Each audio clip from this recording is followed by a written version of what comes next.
This document was released on the Democracy and Class Struggle blog on Wednesday, July 18, 2012, and is a short introduction to the MCC and Kanhai Chaterjee, who are among the precursor organizations of CPI, Maoist, founded in 2004. Remembering Comrade Kanhai Chaterjee, founder of Maoist Communist Centre, by Indian Comrade. On 18 July 1982, Comrade Kanhai Chaterjee expired, who made an invaluable contribution to the cause of the Indian Revolution by founding the Maoist Communist Centre. Today we dip our blood in his memory. It was his innovative thinking that made Kanhai Chaterjee critical of Charu Mazumdar's CPI-ML and its tactical line of individual annihilation. Comrade KC chalked out a path for the MCC, whereby they formulated a strategy of their own. The methods of work they adopted resembled Comrade Mao Zedong's Red Army in the Revolutionary War. Few revolutionary books or observers cannot but remember their striking similarity with the Chinese People's Liberation Corps, particularly He Way They Fled to the Mountains.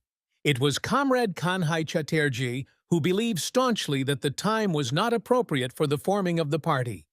He felt there had to be greater development in the revolutionary movement to form a party. In his view, first an agrarian revolutionary movement had to be launched. Today, it is significant that both the Charu Mazumdar CPI-ML and the Maoist Communist Centre are recognized as the founding parties and not just Charu Mazumdar's party. The People's War and Party Unity groups staunchly defended the Charu Mazumdar Party as the reorganized party.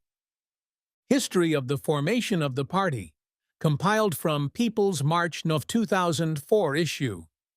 The Maoist Communist Centre was originally called the Dakshin Desh Group. It was originally a part of HEAICCR, but eventually pulled out. Comrades Kanhai Chaterjee and Amulya Sen, while working amongst the masses in Kolkata, Howrah, and Hooghly, and Comrade Chandrasekhar Das raised the banner of revolt against the line of the CPM 7th Congress. The Chinta Group was formed in 1965 as a secret revolutionary center within the CPM, carrying out revolutionary propaganda amongst its rank and file. In 1965-66, 6 issues of the magazine were brought out which dealt with the following topics: A. The class character of the Indian state.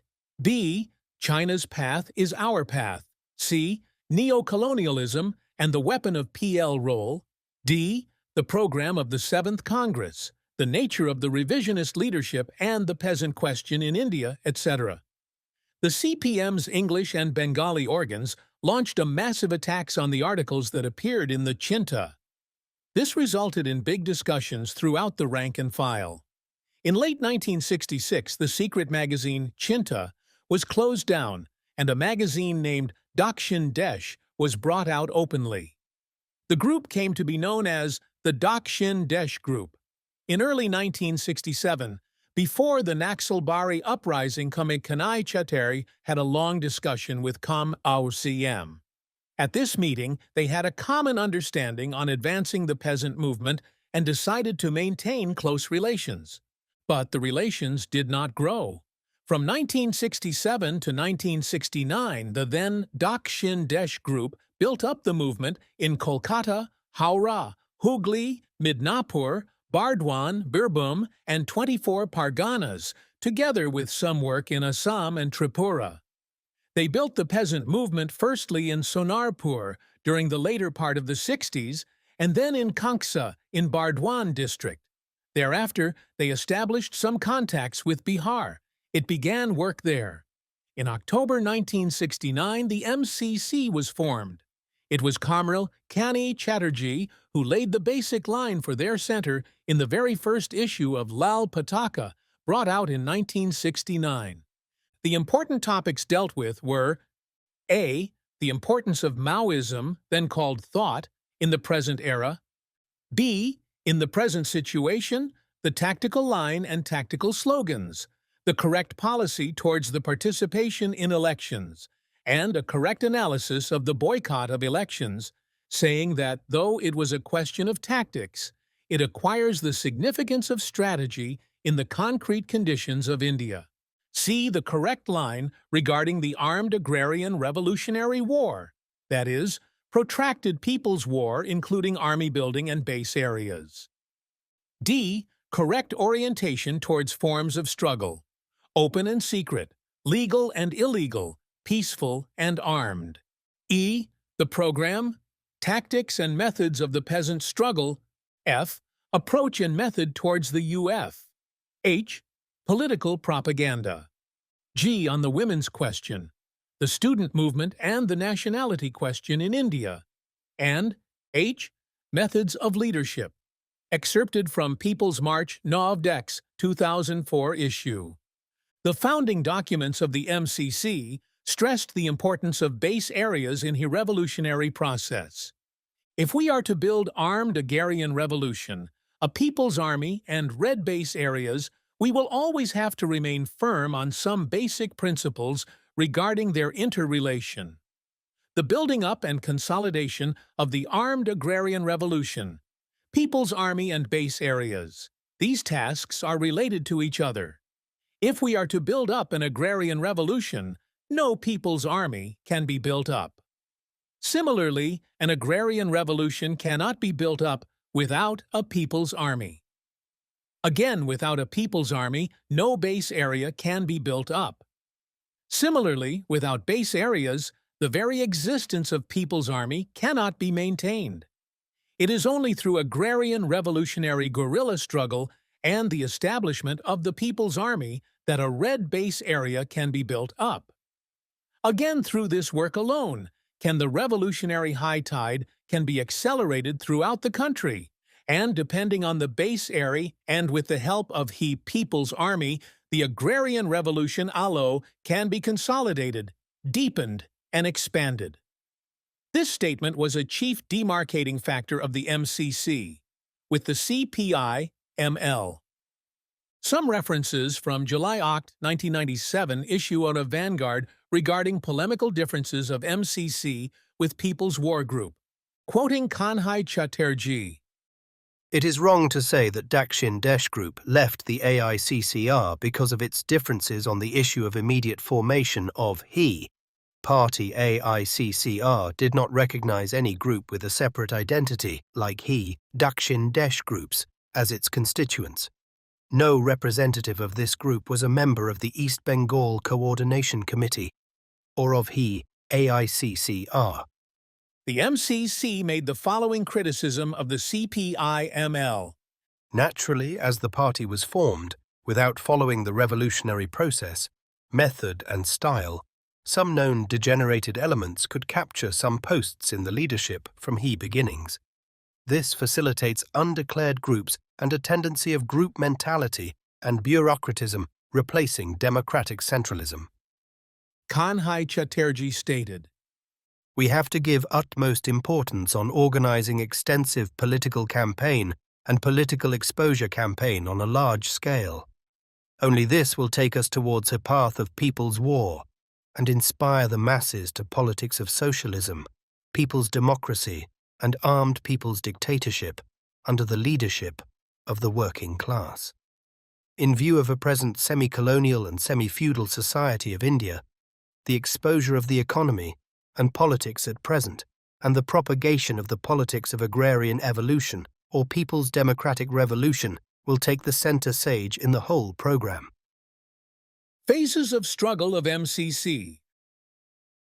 The first phase can be stretched from 1964 to 1968 and began when the revisionist line was established at the first Congress of the CPI-MOSI, drawing a clear line of demarcation with the revisionists in the political and organizational fields who, linking the daily revolutionary practice of Indian Revolution to the theory, 3, developing a political and tactical line not merely as a formality, but giving it a concrete structure in various spheres of activity and based on these revolutionary policies, style, and method, and in the course of revolutionary struggles, and guided by a revolutionary theory, to build a revolutionary party.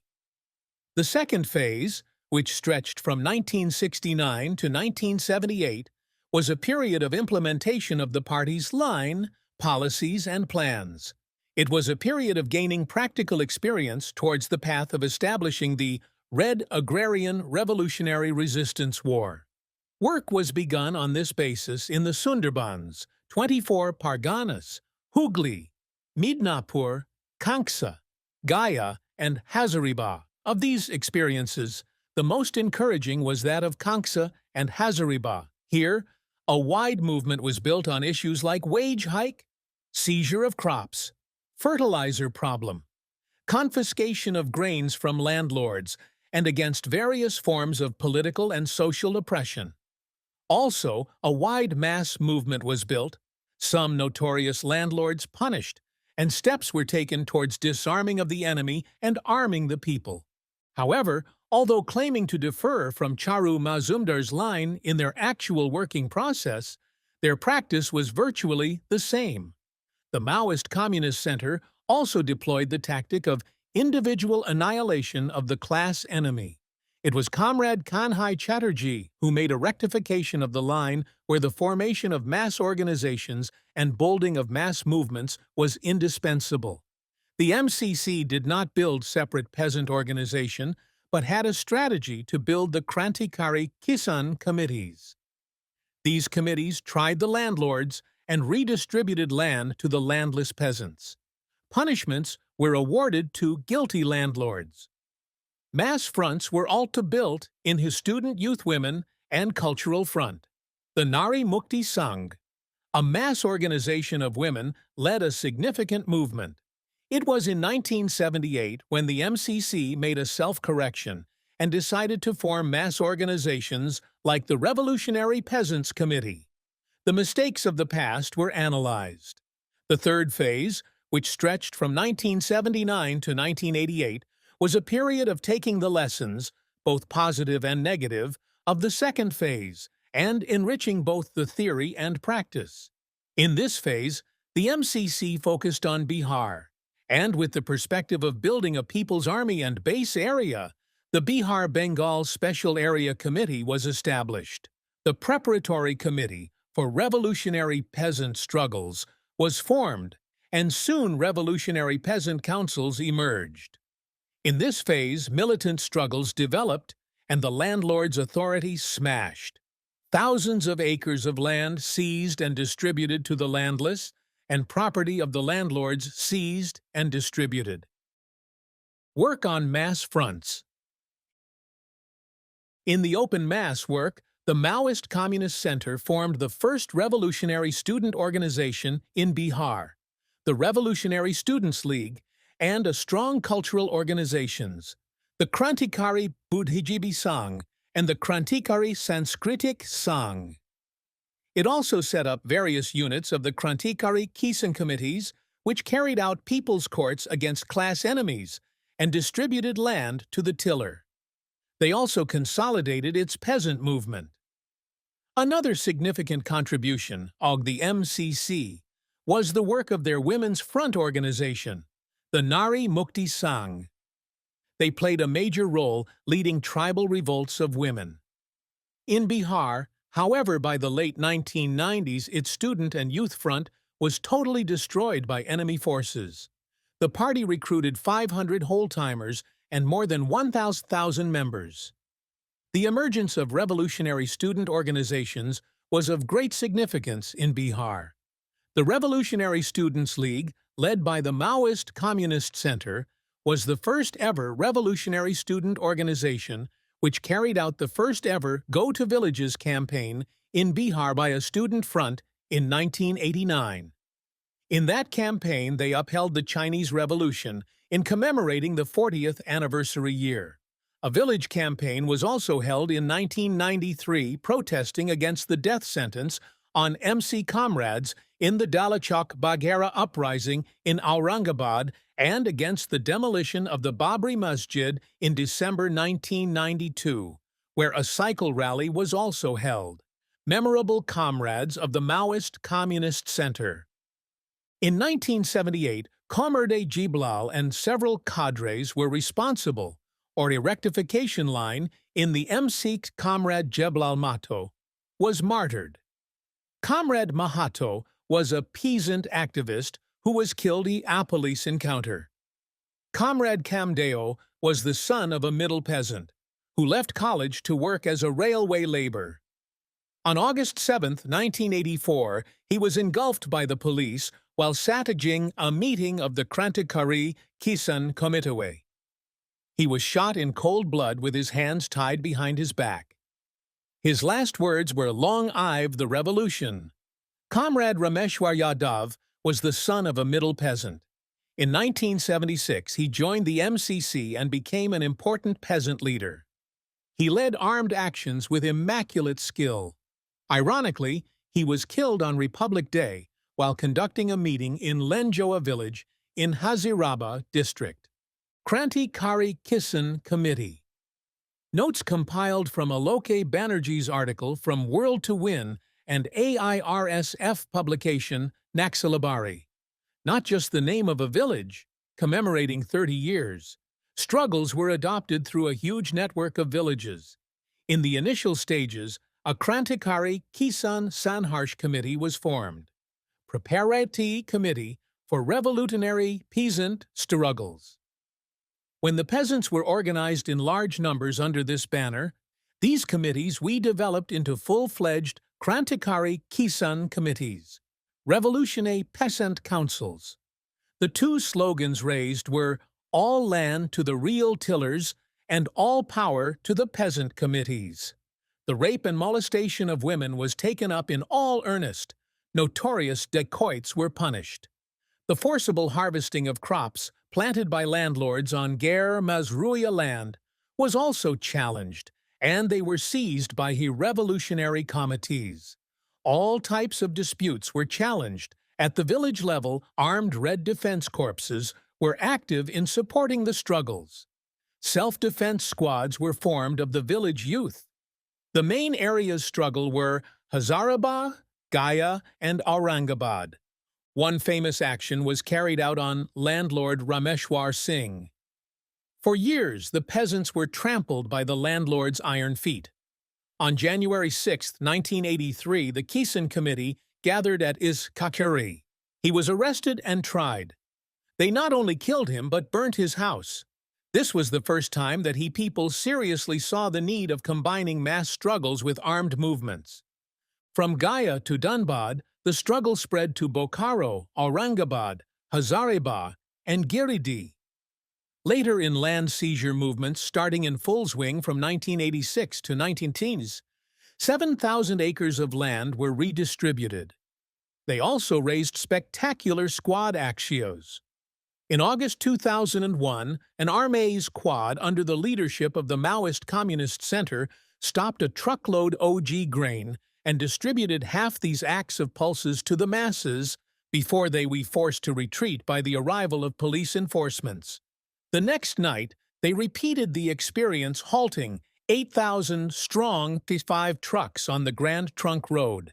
Slogans were shouted calling for confiscating the moneylender's goods to distributor amongst the poor, to establish the authority of the revolutionary peasant committees and protect the people from starvation. Before the goods were distributed, 30 jeep loads of police arrived at the scene. For hours, there was a fierce combat as the revolutionaries had laid mines. MCC combatants heroically resisted the might of the police forces. From Alok Banerjee's article Inside MCC Country, a special court in Gaya had meted out a life imprisonment to a number of members of the Kanhai Chaterjee Committee, which had led an uprising in the 1990s that had seen the militant involvement of thousands of poor ANMD middle peasants. The MCC called for a 72-hour band in Bihar and Jharkhand in protest. Railway tracks were blocked. Schools and colleges boycotted, courts boycotted, shops and markets closed, etc. Revolutionary raids in retaliation were organized by the MCC during the 3-day ban. In Lohardaga, Gumla, etc., Alok Banerjee inside MCC country. This trend spread all over, and hundreds of landlords were brought to a book. Guilty landlords we shaved and paraded in public. The most notorious we sentenced to death. Some even repented and were forgiven. He would now operate under the watchful administration of the committee. All the kacheris were razed to the ground.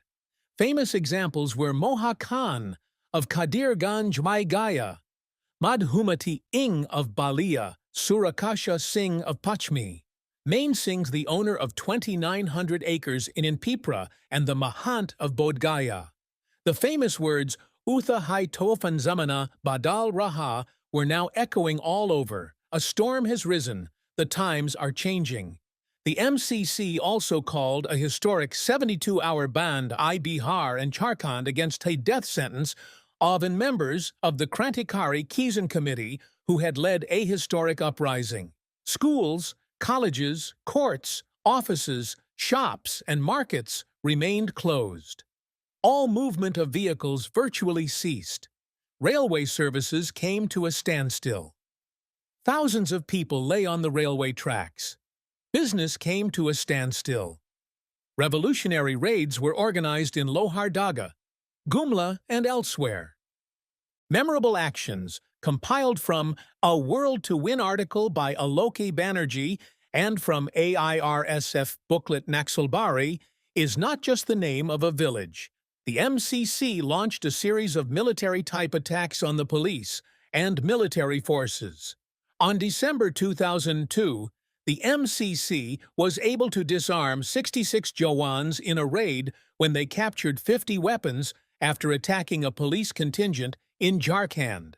In his appraisal of the movement of MCC, Prakash Singh, former Inspector General of Police, in his book The Naxalite Movement in India, states, "The MCC has been running a parallel judicial system in certain pockets. These are described as Jan Adalat, or People's Courts." Farzand Ahmed of India today writes this example. Silence descends as Laxman, the area commander of MCC, a sinister figure with his face covered, appears. The two accused, with their hands tied behind their backs, are brought in. Laxman launches into his ideological monologue. In today's system, the toiling masses working hard but get nothing to eat. On the other hand, these bastard thieves lift goats and diesel. He then asks the villagers to select 5 judges. The 5-judge bench hears he charges and announces its verdict. 5 lathi blows and 5 slaps by each children publicly. The verdict, confirmed by the people by a voice vote, is quickly executed, accompanied by the requisite slogan, Naxalbari ek hi rasta. One of the most famous actions carried out by the MCC was in Dalachok Bagheera in Aurangabad on May 29, 1987. The Yadav activists of the Maoist Communist Centre slaughtered 42 Rajputs in retaliation for murders. Aurangabad is a feudal centre. The landlords launched an attack on Seshani village on April 19, 1987. This was in retaliation to the policies of the Krantikari Kisan committees, who banned the selling of 150 acres of land owned by the Mahanta of Janibiga village. This land was brought by Lutan Sin. The Kisan committee destroyed the office of Babu Lotan, and his tractors we burnt. A red flag was hoisted over his land. The landlords were also enraged by an earlier clash with the MCC and the fact that hundreds of mahua trees were owned by the Kisan Samiti. In the attack, the landlords launched an attack on MCC activists in Seshani, killing 8 activists and 2 children. Following this, the Red Defense Corps launched an attack on Dalachok Bagheera. That area historically had the most notorious landlords like Satyendra Narayan Singh, Ram Narsai Singh, and Lutan Babu. Triveni Singh, Samresh Singh, and Abhan Singh, we other tyrants. It was the Krantikari Kisan committees that challenged their might.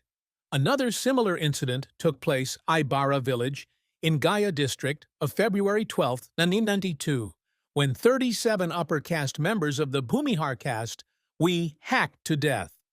According to Prakash Singh, former Inspector General of Police Zero, in his book, The Naxalite Movement in India, the party has built an armed wing known as the Lal Raksha Dal and managed to stockpile about 700 to 800 firearms of different descriptions, including a couple of AK-47 rifles. Jharkhand. Here, the MCC led a famous movement.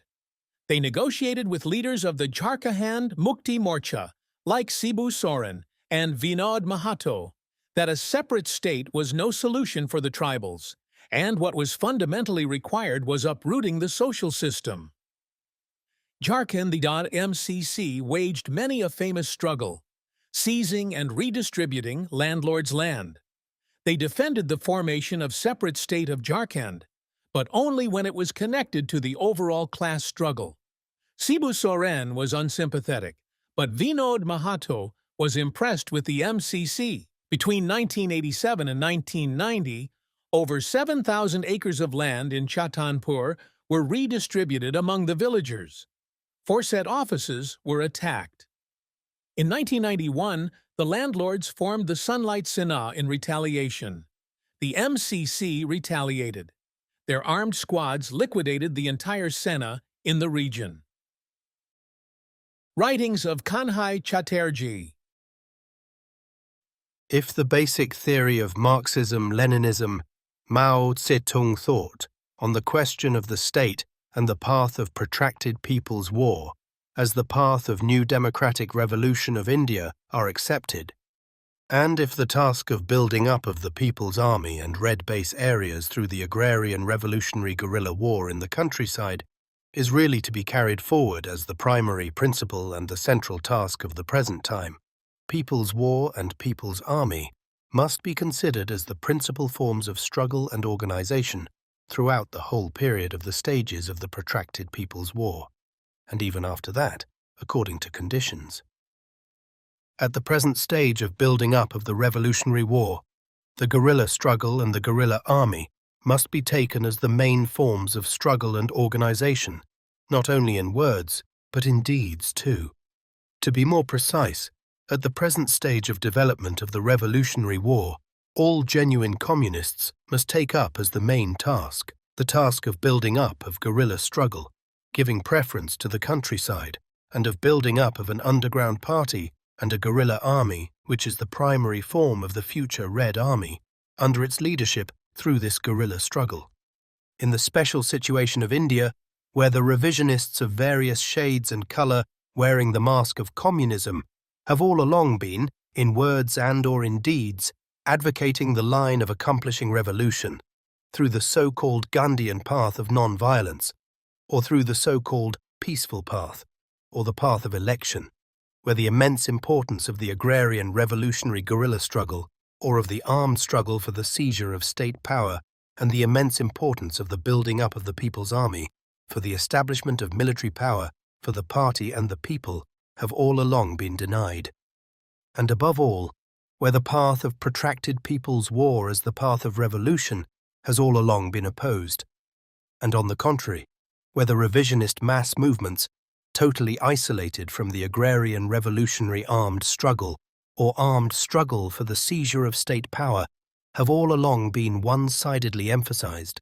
If, in such a situation, the People's War and the People's Army are to be really built up as the main forms of struggle and organization, then, on the one hand, a massive and protracted ideological struggle and revolutionary political propaganda campaign is to be systematically conducted in the correct line and with creativeness, especially in the light of the bitter experiences of the past struggles, and the false revolutionary pretense of the revisionists be thoroughly unmasked.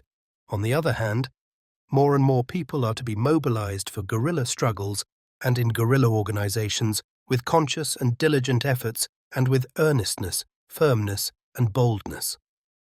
For the very special situation in India as mentioned above in the process of conducting ideological struggle and revolutionary propaganda work, the path of building up of guerrilla struggle and guerrilla organization, building up of people's army, especially regular army, through guerrilla struggle, and establishment of Red Base area and organizing protracted people's war, giving preference to the countryside, must be systematically and regularly upheld to the people as the only and absolutely inevitable path of their liberation. At the same time, the revisionist mischievousness must be unmasked of those who advocate only for the other forms of struggle and organization, or those who accept revolutionary armed struggle and armed organization as the main form of struggle and organization in words only, but refrain from building up of guerrilla struggles in the practical work and indulge in serving only the other forms of struggle isolated from the work of developing revolutionary guerrilla struggle. Political power grows out of the barrel of a gun. Having guns, we can create party organizations. We can also create cadres, create schools, create cultures, create mass movements. All things grow out of the barrel of a gun. According to the Marxist theory of the state, the army is the chief component of the state power. Whoever wants to seize and retain state power must have a strong army. Experience in the class struggle in the era of imperialism teaches us that it is only by the power of the gun that the working class and the laboring masses can defeat the armed bourgeoisie and landlord. In this sense, we may say that only with guns can the whole world be transformed. Problems of War and Strategy, Mao Zedong. In order to lead the propaganda movement and the practical work in accordance with the correct orientation, every genuine communist must clearly realize the significance of the above teachings of Chairman Mao, and must arouse the people also to understand this. As Chairman Mao has said, Every party member should be prepared to take up arms and go to the front at any moment. and The whole party should pay deep attention to war, should study military affairs and attention to war, should study military affairs and prepare itself for fighting. to build up war and army as the main forms of struggle and organization, or even to build up guerrilla struggle and guerrilla organization as the first step towards this aim. These teachings of Chairman Mao have to be realized and followed. However, as Chairman Mao has said, Giving stress on armed struggle does not mean abandoning other forms of struggle. On the contrary, armed struggle cannot achieve success unless coordinated with other forms of struggles. and exactly for this reason, at the present time, both in the countryside and in the urban areas, with the aim of building up and developing guerrilla struggle and guerrilla army as the main forms of struggle and organization, the skill and the method must be acquired to build up other suitable forms of struggles and organizations, complementary to the building up of guerrilla struggle, keeping in view the place, time and condition, and the level of thinking and consciousness, and the fighting spirit of the backward sections of the people. The skill and method must be acquired to coordinate such struggles with the guerrilla struggle, and to develop guerrilla struggles as the principal and central form. In this context, other forms of struggles and organizations mean only those struggles and organizations, including those mass struggles and mass organizations under the leadership of the underground party, which help to build up and develop armed struggle or guerrilla war for the seizure of state power. There is among the people a tendency to overestimate the strength of the enemy, especially the strength of the police forces and the army and the state machinery. Here lies the root cause of the tendency of accepting helplessly, often without any protest, all sorts of exploitation and oppression of the hated enemy, and the root cause of the capitulationist mentality amongst the people also lies here. And it is exactly for this reason that while explaining to the people the relative and temporary superiority of the strength of the enemy compared to that of the people and the consequent impossibility to destroy the enemy at a single stroke through insurrection, the strong sides of the people and the superiority of the strategy and tactics of the guerrilla struggle and the protracted people's war must, at the same time, be very strongly and persistently upheld.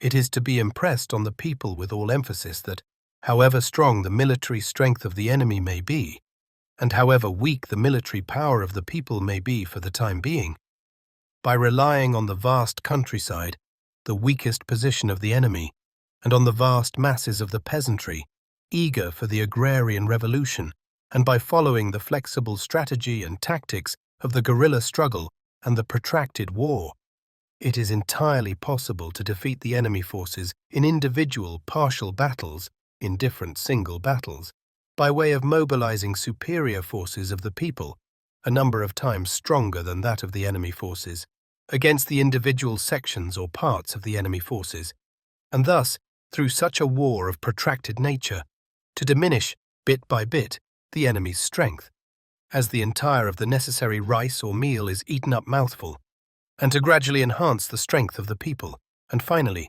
to overwhelm the strength of the enemy and to destroy them decisively. This truth is to be emphatically upheld with the living examples and experiences of the revolutionary protracted wars of China, Vietnam, Laos, Cambodia, etc., so that there may develop amongst the people sense of self-confidence, courage, and a faith in the victory of the revolutionary war.